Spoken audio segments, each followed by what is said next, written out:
Hello dear student, কেমন আছো? I hope প্রত্যেকে শুধু ভালো নয়, ভীষণ ভালো আছো। স্ক্রিনের ওপর একটা কোশ্চেন দেখা যাচ্ছে। কোশ্চেনটা কি বলেছে সেটাকে মন দিয়ে পড়বো, বুঝবো, তারপর অঙ্কটা করবো। বলেছে দেখো, 4 tan² প্লাস 9 cot² এর কি বের করব? সর্বনিম্ন মান।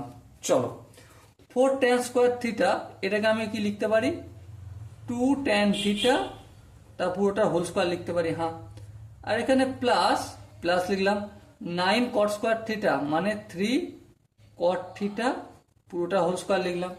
দেখো কি বের হলো আমার? বের হলো যে a² প্লাস b² বের হলো। হ্যাঁ, ঠিক আছে। তাহলে a² প্লাস b² এর সূত্র কি?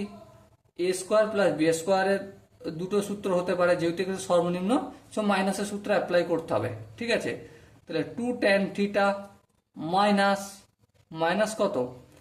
3 cot θ তার whole square plus 2ab, 2 tan θ into 3 cot θ।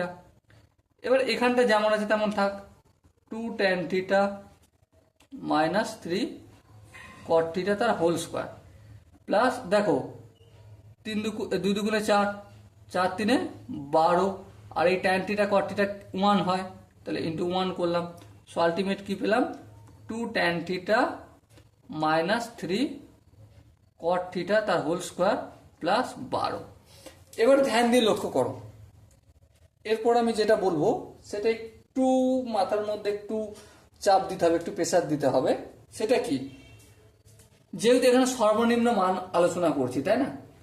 tan θ বা cot θ সর্বনিম্ন মান কত?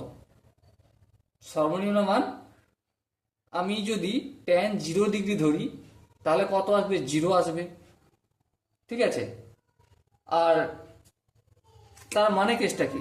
মানে এটাই যে এখানটা যদি আমি 0 ধরি তাহলে 12 থেকে ছোট হতে পারবে না, তাই না? এই যে ভ্যালুটা 4 tan² θ প্লাস 9 cot² θ, এই পুরোটা সর্বনিম্ন tan আর cot এর সর্বনিম্ন মান কত হবে? যে কোনো অ্যাঙ্গেলে গিয়ে 0 হবে। হ্যাঁ, 0² মানে 0ই হবে। হ্যাঁ, কিন্তু এটা যদি পুরোটাও 0 হয়ে যায় তাহলেও সর্বনিম্ন মান 12 থেকে ছোট হবে কি? হবে না। তাহলে অতএব সর্বনিম্ন মান কত হবে? সর্বনিম্ন মান কত?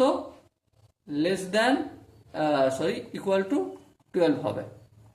ওকে, আই হোপ প্রত্যেকে বুঝতে পেরেছ। যদি কোনো জায়গায় বুঝতে অসুবিধা থাকে বা ডাউট থাকে তো ডেফিনেটলি কমেন্টে জানি। ওকে, সো ডিয়ার স্টুডেন্ট, দেখা হচ্ছে পরবর্তী সেশনে। ততক্ষণ পর্যন্ত ভালো থেকো, সুস্থ থেকো এবং জয় হিন্দ।